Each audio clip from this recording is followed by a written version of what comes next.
que le Père, ton Père, mon Père, soit sur toi, Père, le Fils, Jésus, amour, et le Saint-Esprit soit dans cette rencontre vidéo et t'habite. Que la Trinité d'amour soit en toi, comme en moi. Pour lancer ce carême 2025, hier, c'était le mercredi des cendres.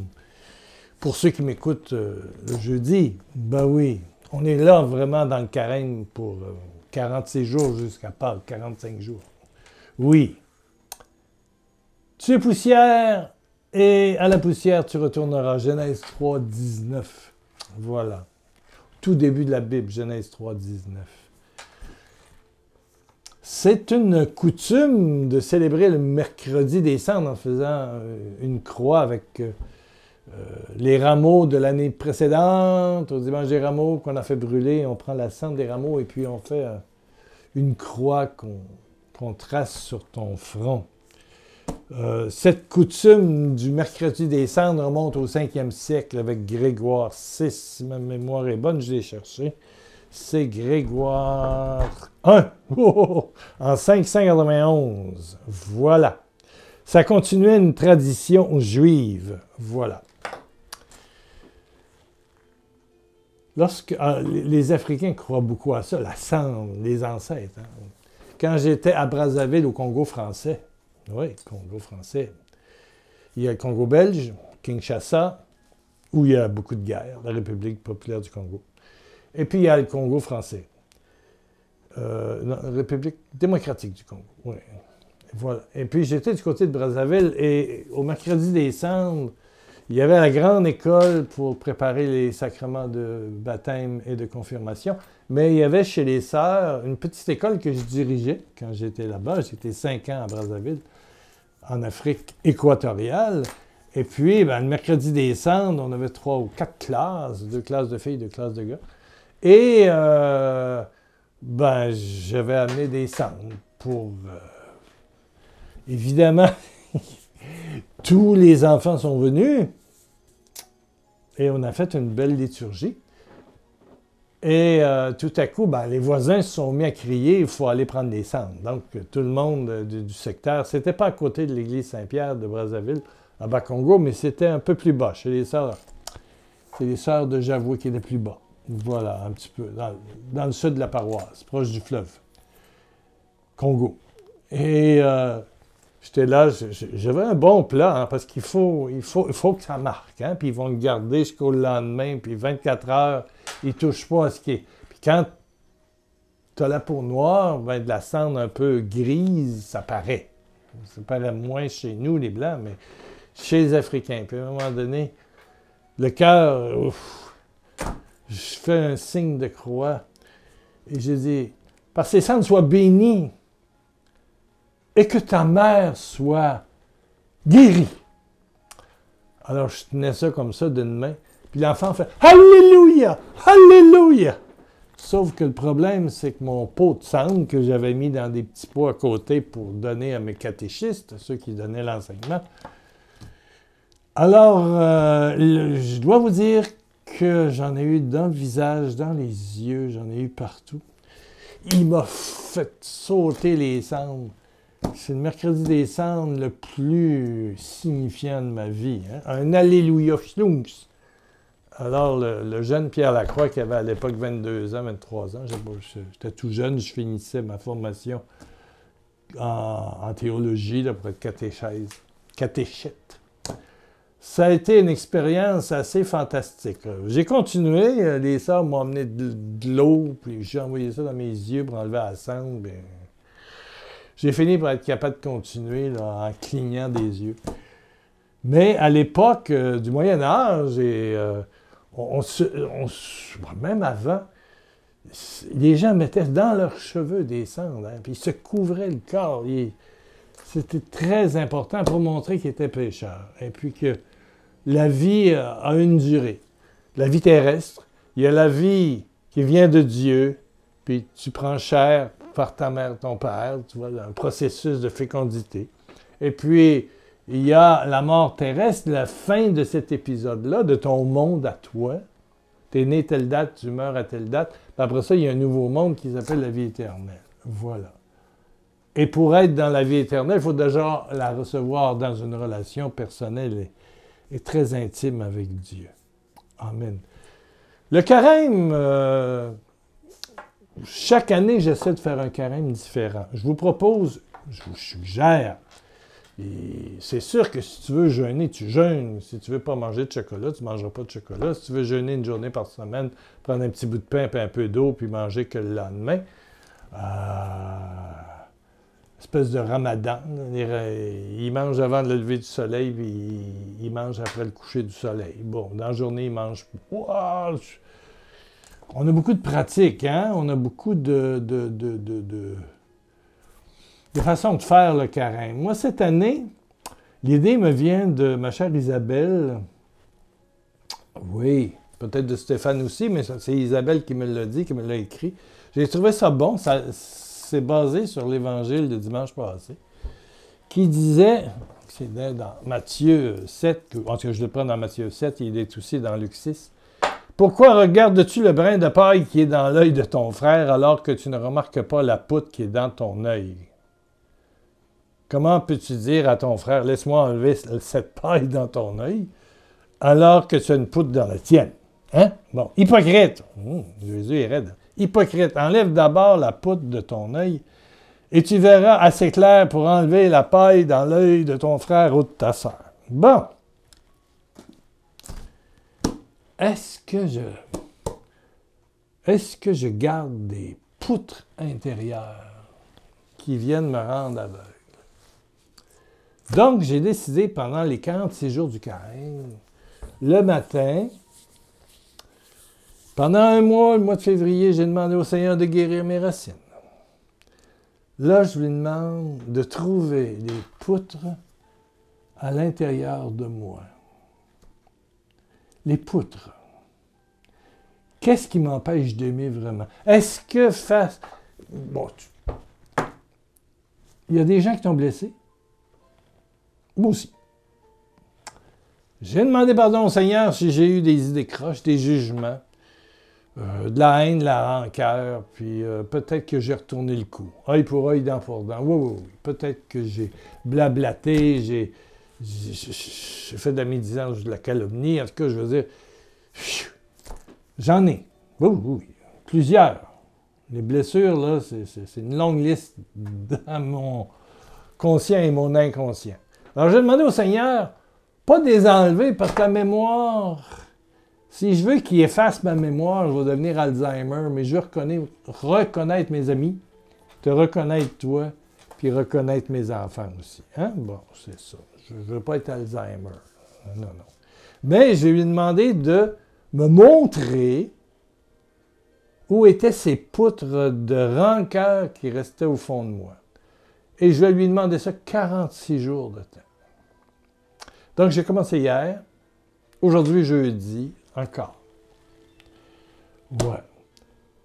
Mais pas demander de les enlever. Des fois, on pense qu'on dit, Seigneur, enlève-moi ça. Non, c'est transforme. Jésus est venu transformer. Jésus est venu transformer. Jésus, montre-moi ma poutre, mais transforme-la en quoi? Ben, peut-être en bois de chauffage, ou je ne sais pas quoi. Paul avait une épine. 3 fois, il a demandé au Seigneur de l'enlever, puis il ne l'a pas enlevé. Et j'ai des lettres ici que je compte avoir assez de temps pour te lire, mais des gens qui souffrent et qui ont de l'anxiété. Et la prière la plus importante, c'est transforme. Saint-Esprit, Jésus. Quand la poutre va flotter au-dessus de ta réalité puis arriver dans ton conscient, puis c'est arrivé hier. J'écoutais les nouvelles pour savoir ce qui se passe toujours. Ici, on écoute beaucoup les nouvelles actuellement avec les mesures, les tarifs du président américain, puis la réaction de l'Europe, puis le discours du président de la France, et puis tout ce qui se passe actuellement qui nous met dans un état pas facile. Bon. Mais j'ai vu un accident de voiture et il rapportait juste une image, quelqu'un a envoyé ça au poste de télévision. On a vu deux autos qui se sont tamponnées solides, puis il y a des morts. Puis tout à coup, en même temps que j'ai vu ça, j'ai vu une poutre. Je me suis dit, ce gars-là qui m'a fait aussi mal, qui a fait mal à ma famille, s'il disait que c'est monsieur un tel qui était dedans, je ne suis pas sûr qu'en quelque part, j'aurais pas pensé que Dieu m'a vengé, là, puis il a fait un accident d'auto. C'est diabolique. Là. Mais quand j'ai vu l'auto, les deux autos tamponnées, puis il y a un mort ou deux, il m'a montré une poutre. Je garde une poutre au fond de moi. Alors, dire au Seigneur, enlève-la. Non. Le mal qu'on m'a fait, ça s'appelle le mal. Mais il y a toutes sortes de choses autour. Et j'ai demandé, oui, de bénir, parce que je demande au Seigneur de bénir cette personne. Oui, je le fais. Sincèrement, et Dieu m'entend, je le fais souvent. Mais plus que ça, maintenant, je vais lui demander de transformer cette blessure intérieure pour en faire un lieu de grâce, un lieu de bénédiction spirituelle. Voilà. Transforme la poutre que j'ai, l'épine que j'ai à l'intérieur de moi, en bénédiction pour moi et pour cette personne. Mais transforme. Parce que quand je l'ai vu arriver, oups là, j'avais encore un petit peu de...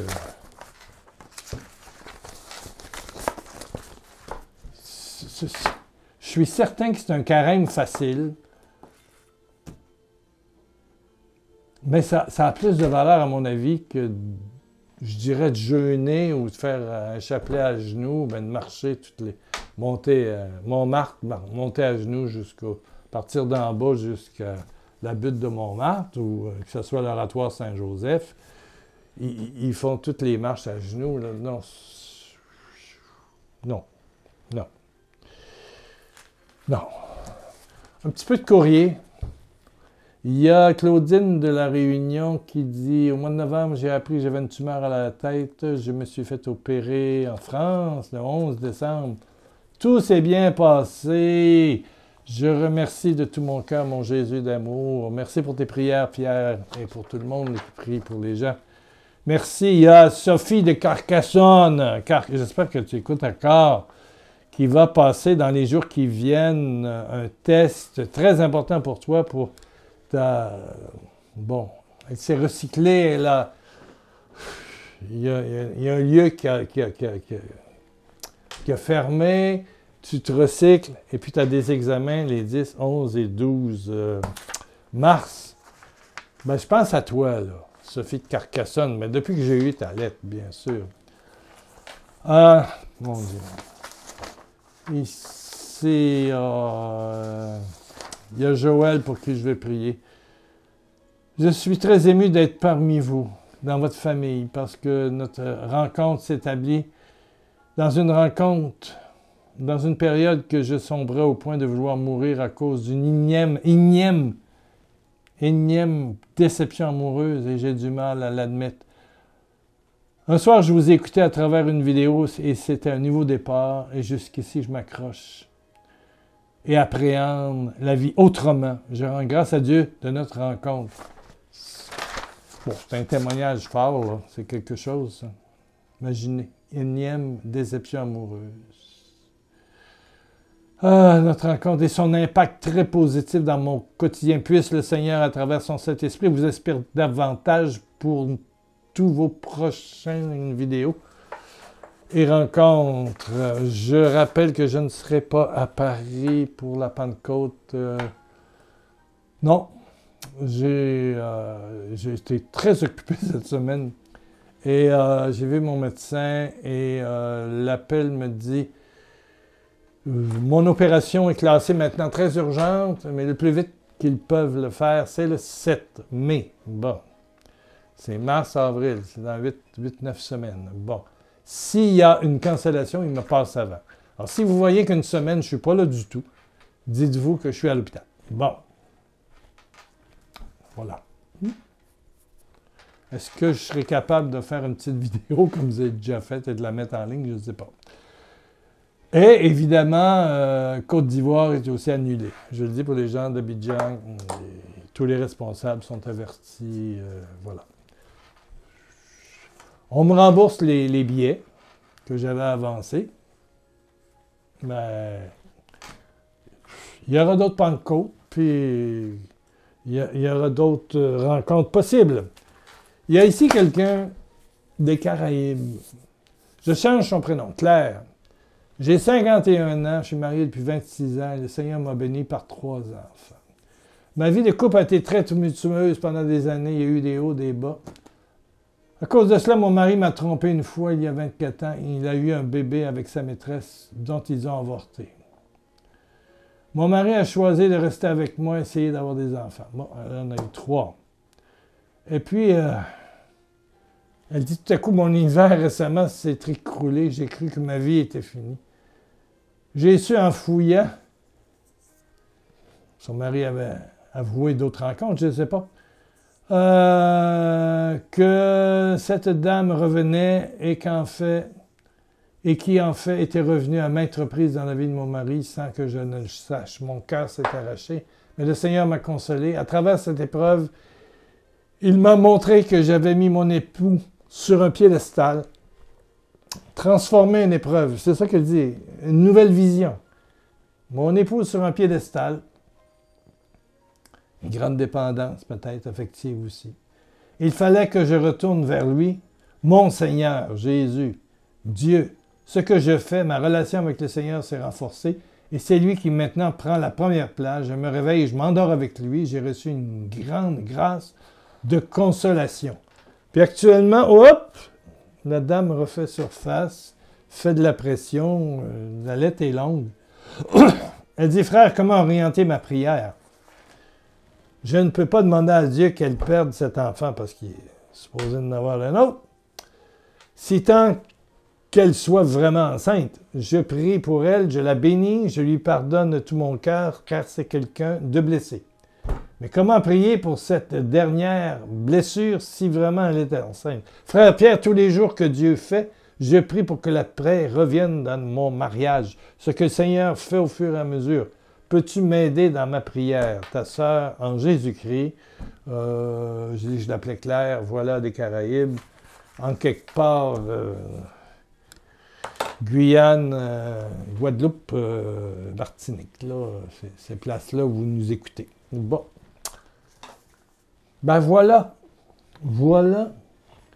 une poutre. Je trouve qu'avec Claire, ça illustre très, très, très, très bien. Pourquoi pas, comme Claire, puis comme moi, faire de ta période de carême une... Quand elle dit là, que le Seigneur l'a aidé, hein, l'a consolé, ma relation avec le Seigneur s'est renforcée et c'est lui qui maintenant prend la première place. Elle s'est aperçue de quelque chose. Seigneur, j'ai une blessure, j'ai une vieille blessure. Puis des fois, la blessure revient, puis la blessure est récurrente, puis c'est comme des crises d'arthrite, d'arthrose. Ça nous revient. Bon, on pense qu'on n'aura plus jamais. Ben, à un moment donné, il y a un temps humide ou je ne sais pas quoi. Le dos nous fait mal, les doigts nous enflent, les pieds. Bon. Mais il y a des poutres aussi. Hein. Il y a des gens qui ont blessé notre parcours de vie. Et tout le monde, autant que moi, que vous avez ce genre de problème. C'est certain. Un frère, un beau-frère, une belle-sœur, un parrain, une marraine, un père, une mère, un frère, une sœur, un mari, un second mari. Il y en a des poutres qui sommeillent. Ouais. Il y avait une rivière ici, les Trois-Rivières, là, à côté de la ville de Trois-Rivières. Si vous êtes venu au Canada, à Notre-Dame-du-Cap, là, il y a une rivière qui descend. Et puis, on faisait la drave, c'est-à-dire qu'ils coupaient des arbres et puis qu'ils les mettaient à l'eau et ça descendait jusqu'à l'usine qui le transformait en papier, les papetières. Et puis, j'ai appris, parce qu'on l'a fait en radeau, dans une expérience, un voyage, un camp d'été scout. On est parti, c'est 200 km, 150 km. de la Tuque à Trois-Rivières. Et puis, dans le fond de l'eau, il y a des gros arbres qui finissent par pourrir puis caler. Ils calent dans le fond de l'eau. Oui. Il y a des poutres qui sont restées en bordure, ils les ont enlevées, mais il y en a autant dans le fond. C'est pavé de bois pourri. Mais on a ça, ces poutres pourries-là. Et en disant au Seigneur, comme 46 jours de temps. Imagine-toi. Peut-être des jours, tu n'en auras pas. Moi, je l'ai demandé ce matin. Hier, c'était l'accident. Oui. Je n'ai pas eu dans la journée, puis à un moment donné, c'est quand j'ai vu une image. Des fois, on entend une chanson. Une chanson. Aujourd'hui, ben, ça a été ça. J'allais faire une course, et puis la radio était ouverte, et puis il y a eu, voilà, une chanson. Et il est remonté une peine d'amour.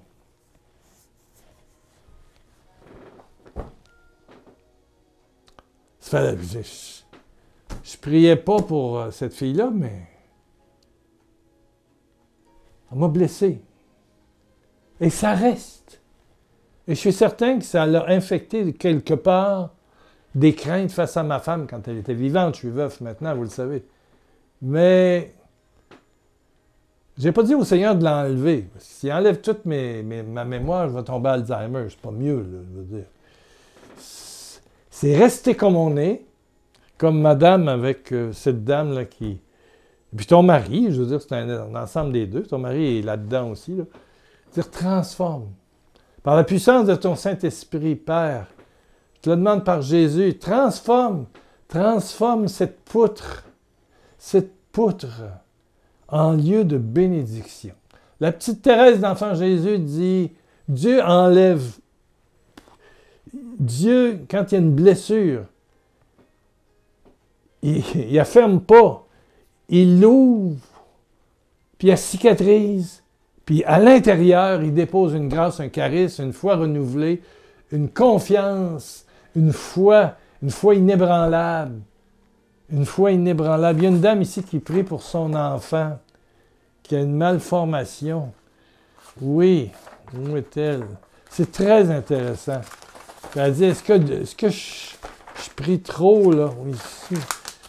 Je prie régulièrement pour mon plus jeune fils de 10 ans qui est né avec une malformation au pied. Mais je ne constate pas de miracle. Je sais que la prière nécessite patience et persévérance, mais je me demande quel est le plan de Dieu. Est-ce moi qui manipule un charisme que je n'ai pas? Notre foi qui est trop faible, peut-être?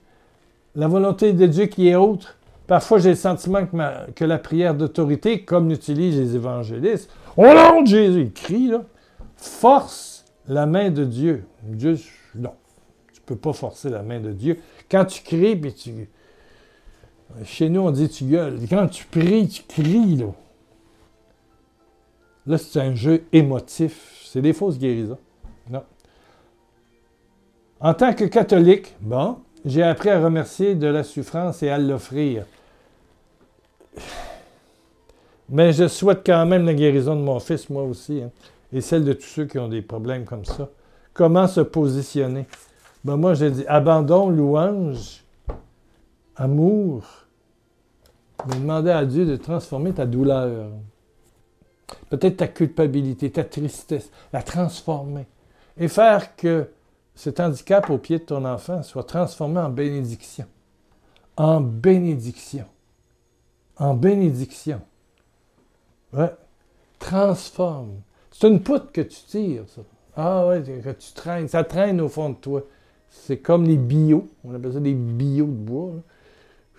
Des pinettes là, qui calent au fond de la rivière. Là. C'est calé au fond de toi. Si on savait tout ce qu'on garde dans notre inconscient, ben, que ce soit un carême de libération. 46 jours. Il en reste peut-être 44 aujourd'hui. Là. Oui, Seigneur, montre-moi la poutre qui traîne au fond de moi, qui est calée au fond, que j'ai congelée. Là. Prions. 25 minutes. Oui! Oui! Mais ça dure moins longtemps que Casa des Papel ou toutes les téléréalités d'une demi-heure là, tous les jours, là, que beaucoup de gens mangent avidement. Ouais. Au Canada, c'est stat, c'est indéfendable, c'est plein d'émissions comme ça. Ben oui, oui, oui. Ben, petite demi-heure parler de Jésus, pourquoi pas? Hein? Oui. Oh Jésus, Jésus, Jésus. Dans le fond de l'être, l'inconscient, il y a de ces poutres qui sont enfouies au fond de l'inconscient, au fond, congelées, là, fiou, mais qui peuvent toujours nous infecter dans notre présent. Père par Jésus, dis-le avec moi, Père par Jésus, dans la puissance de ton Saint-Esprit, dans la puissance du sang de l'agneau, transforme, transforme, transforme, dis-le, transforme, transforme, transforme ma peine, ma blessure,